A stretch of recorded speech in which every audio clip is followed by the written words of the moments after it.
दोस्तों नमस्कार। आपका अपना ही चैनल सीटेड राजा में आपका स्वागत है। आज हम लोग हिंदी को कंप्लीट करेंगे। 3 से 4 वीडियो में टोटल हिंदी को कंप्लीट करेंगे और प्रीवियस 10 इयर्स के क्वेश्चंस और क्या क्वेश्चंस आ रहे हैं, क्या माइंडसेट है सीटेड का, उसको पूरा कंप्लीट करेंगे। अभी तक हमारे चैनल को सब्सक्राइब नहीं किया तो सब्सक्राइब जरूर करें और बेल आइकन को जरूर दबाएं। सीटेड का full completed course free of cost आपको यहाँ पे मिलेगा। जी हाँ, बने रहे हमारे साथ। शुरू करते हैं, आइए। हिंदी भारत का एक राजभाषा है, ना कि राष्ट्रभाषा। संविधान की 8वीं अनुसूची में 22 भाषाएं शामिल है, जिसमें आसामिया है, बंगला है, गुजराती है, हिंदी है, कन्नड़ है, काश्मीरी है, कोंकणी है, मलयालम, मणिपुरी, मराठी, नेपाली, उड़ीसा, पंजाबी, संस्कृत, सिंधी, तमिल, तेलुगु, उर्दू, बोडो, संथाली, मैथिली और डोगरी है। भारत के संविधान के अनुसार इंग्लिश जो लैंग्वेज है ये एक सहयोगी प्रशासनिक भाषा है। शास्त्रीय भाषा कौन कौन सा है दोस्तों? तमिल, संस्कृत, कन्नड़, तेलुगु, मलयालम, उड़िया। आरटीई मातृभाषा के राइट टू एजुकेशन एक्ट में ये कहा गया है, मातृभाषा के माध्यम से अधिगम की अनुशंसा क्लास 8 तक किया जाए। मतलब 8 क्लास तक जो भी हम बच्चे को पढ़ाएं वो मातृभाषा के माध्यम से हम पढ़ाएं। जी हाँ, अब देखते हैं दोस्तों भाषा की अवधारणाएं। भाषा की अवधारणाएं क्या क्या है? एक तो चुनौतीपूर्ण अवधि की परिकल्पना है, बोधगम्य निवेश है, इन्वायरमेंट है, सकारात्मक पुनर्वलन है। अब आगे देखेंगे दोस्तों भाषा अर्जन। भाषा अर्जन हम किसे कहते हैं? भाषा अर्जन एक ऐसी प्रक्रिया है जिसके अंतर्गत बच्चा अपने आसपास के वातावरण, परिवार में रहकर ही भाषा को सीखता है। वह दूसरे का अनुकरण करके भाषा को सीखता है। जी हाँ, देखते छोटे बच्चे होता है, स्कूल जाने से पहले वो बोलने लगता है। कैसे बोलता है? वो परिवार से, मदर टंग, आसपास से वो बच्चे भाषा को अर्जन करता है, एक दूसरे को सुन के अनुकरण करके भाषा को सीखता है। यह एक प्राकृतिक प्रक्रिया है। हाँ, ये तो एक नेचुरल वे है, ये तो हम सभी को पता है। इसके लिए कोई औपचारिक साधन की आवश्यकता नहीं है। औपचारिक साधन इन द सेंस, इसके लिए कोई बुक्स, ये चीज़, ये व्याकरण का नियम, ये जरूरी नहीं है। ऑटोमेटेड वो वातावरण में प्राकृतिक वे से, इजली वे से जो भाषा का अनुकरण करके सीखता है उसे ही हम अर्जन कहते हैं। यह एक प्रकार से मातृभाषा और क्षेत्रीय भाषा है। देखिए मातृभाषा और क्षेत्रीय भाषा इन द सेंस क्या है दोस्तों? यहाँ पे देखिए, यहाँ पे फैमिली है, यहाँ पे देख रहे हैं, ये एक फैमिली है, ये एक फैमिली है, ये अपने भाषा को सीख रहे हैं। और देखिए भाषा अर्जन और भाषा अधिगम में अंतर क्या दोस्तों? ये यहाँ पे 2 पिक आप देख रहे हैं, एक परिवार का है और एक क्लास का है। तो जो हम अपने परिवार से, स्कूल विद्यालय से पहले जिस भाषा को हम प्राकृतिक वे से, नेचुरल वे से सीखते हैं उसे हम भाषा अर्जन कहते हैं।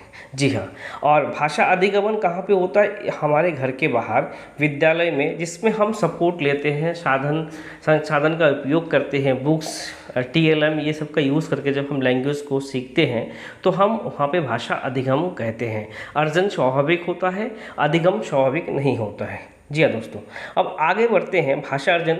भाषा अर्जन से संबंधित महत्वपूर्ण बिंदु ये है, भाषा अर्जन की प्रक्रिया एकदम सहज और स्वाभाविक है, एकदम नॉर्मली है। इसमें किसी व्याकरण की आवश्यकता नहीं है, बच्चा ऐसे सीखता है, सुन के सीख रहा है। भाषा अर्जन में सर्वाधिक महत्व परिवार और समाज का होता है। हाँ, ये तो हम सभी लोग जानते हैं।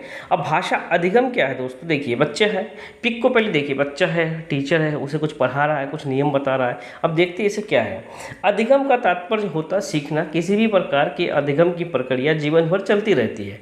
इसमें औपचारिक साधनों का प्रयोग किया जाता है, जैसे बुक्स हो गया, चीज़ें हो गया, औपचारिक साधनों का यूज होता है।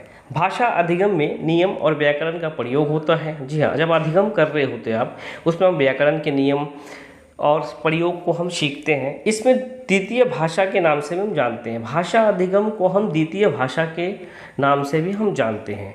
आगे नेक्स्ट देखते हैं भाषा अधिगम के तथ्य क्या क्या है। भाषा अधिगम के तथ्य क्या? इसमें भाषा के नियम सीखे जाते हैं। भाषा अधिगम औपचारिक शिक्षा के द्वारा किया जाता है। भाषा अधिगम विद्यालय में प्रारंभ होता है। भाषा अधिगम में बच्चों को प्रयास करना पड़ता है। जी हाँ दोस्तों, स्वाभाविक नहीं होता है, अधिगम में प्रयास करना पड़ता है। इसमें व्याकरण की आवश्यकता होती है। भाषा अधिगम में शिक्षक विद्यालय पाठ्यक्रम, पाठ्यपुस्तकें, शिक्षण पद्धति आदि की भूमिका रहती है। अब देखते दोस्तों अधिगम के प्रकार क्या क्या हैं।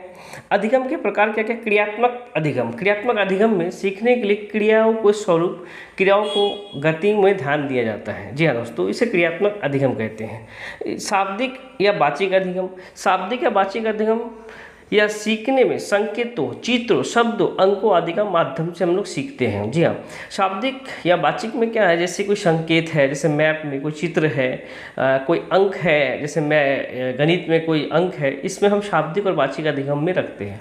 विचारात्मक अधिगम में क्या है। विचारात्मक अधिगम में व्यक्ति समाज में दैनिक अनुभवों को देखकर, सुनकर, विचार करके सीखता है। जी हाँ, ये अधिगम के हमारे प्रकार हो गए। अब दोस्तों आगे देखते हैं भाषा अधिगम एवं अर्जन के संदर्भ में विद्वानों के विचार क्या है। बायोस्की महासाहेब ने ये कहा, बच्चों की भाषा समाज के साथ संपर्क का ही एक परिणाम है। एक बात हमेशा याद रखेंगे, सामाजिक अंतःक्रिया जहाँ भी आए वहाँ पे हमारा बायोस्की साहेब जरूर होंगे। पियाजे के अनुसार उन्होंने क्या कहा, भाषा अन्य संज्ञानात्मक तंत्रों की भांति परिवेशों के साथ अंतःक्रिया के माध्यम से ही विकसित होता है। चॉम्स्की ने क्या कहा। चॉम्स्की ने कहा, भाषा अर्जन की क्षमता बालकों में जन्मजात होती है, वह भाषा की व्यवस्था को पहचानने की शक्ति के साथ पैदा होती है। जी हाँ, चॉम्स्की साहब ने ही LAD लैंग्वेज एक्वायर्ड डिवाइस का ये किया था कि हर बच्चे में एक डिवाइस होता है जो लैंग्वेज को अपने आप सीख जाते हैं। अब भाषा के सिद्धांत क्या क्या हैं।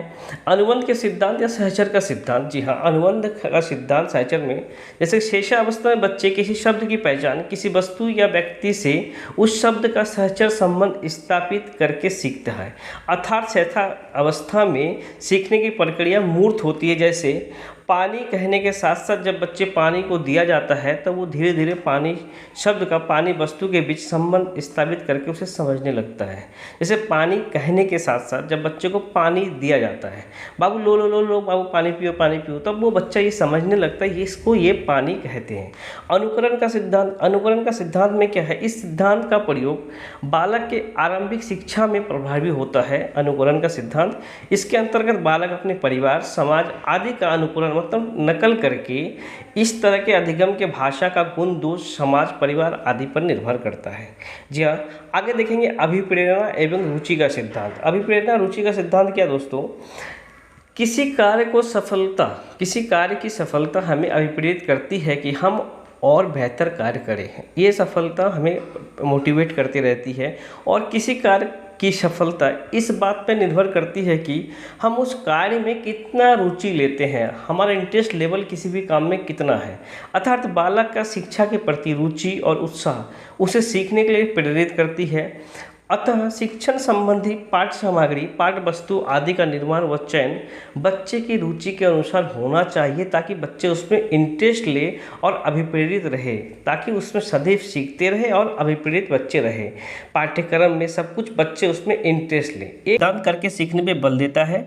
जब बालक किसी कार्य को स्वयं करके सीखता है तो वह उसे जल्दी से आसानी से सीख व समझ लेता है। जब वो खुद से कोई भी बालक लर्निंग बाय डूइंग खुद से कोई एक्टिविटी करके सीखता है तो वो जल्दी सीख लेता है। जी हाँ, अतः बालक को सदैव खुद से करके सीखने के लिए पर्याप्त अवसर देना चाहिए।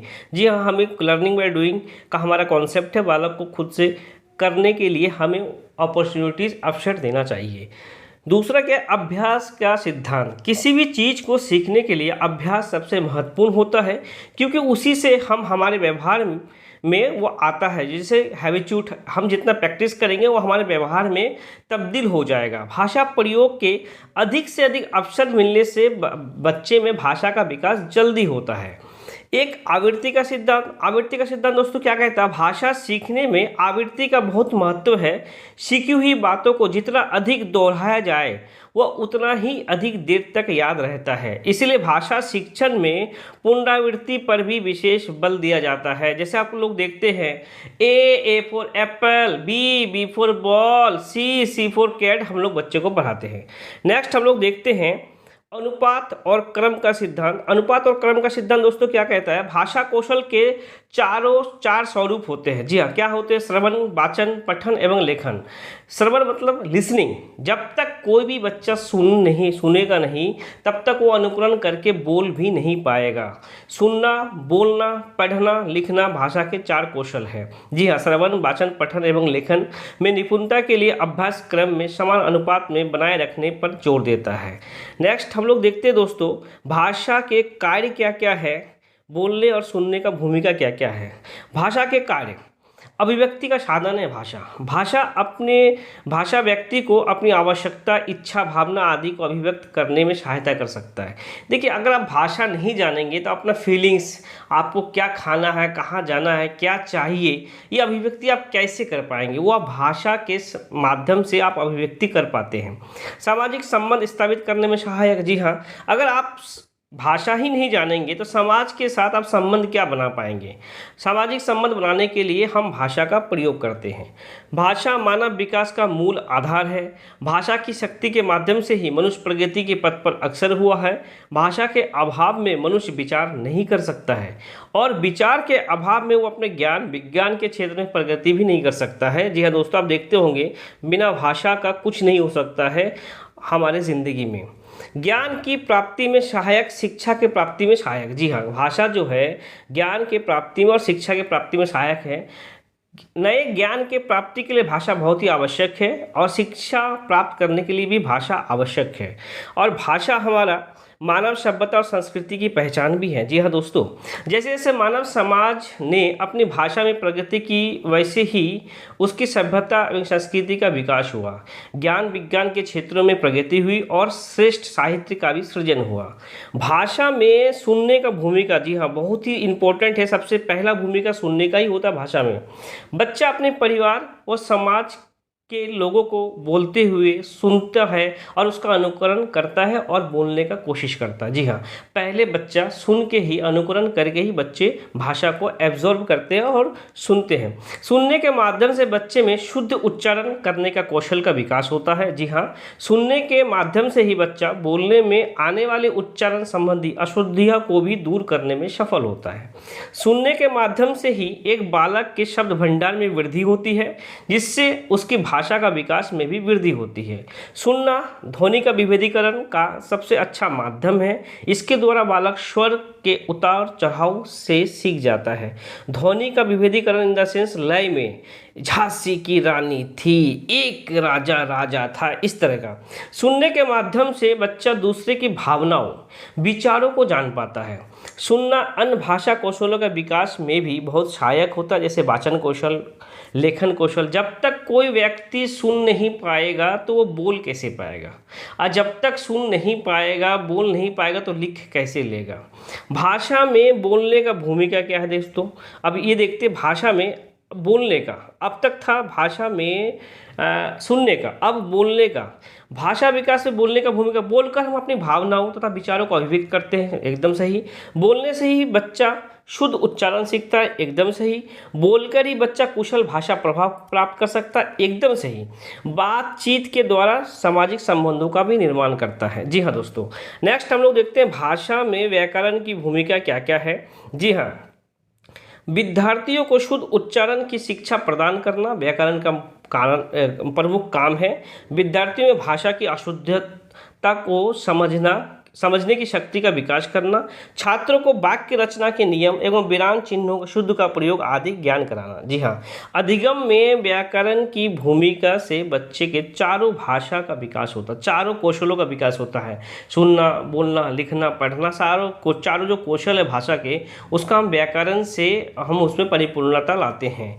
भाषा का शुद्ध प्रयोग करना तथा भाषा में दक्षता प्राप्त करने में व्याकरण मुख्य भूमिका निभाता है। जी हाँ, विद्यार्थियों को विभिन्न ध्वनि का ज्ञान देना, यह बच्चे में भाषा संबंधी अभिव्यक्ति का विकास करने में सहायक है।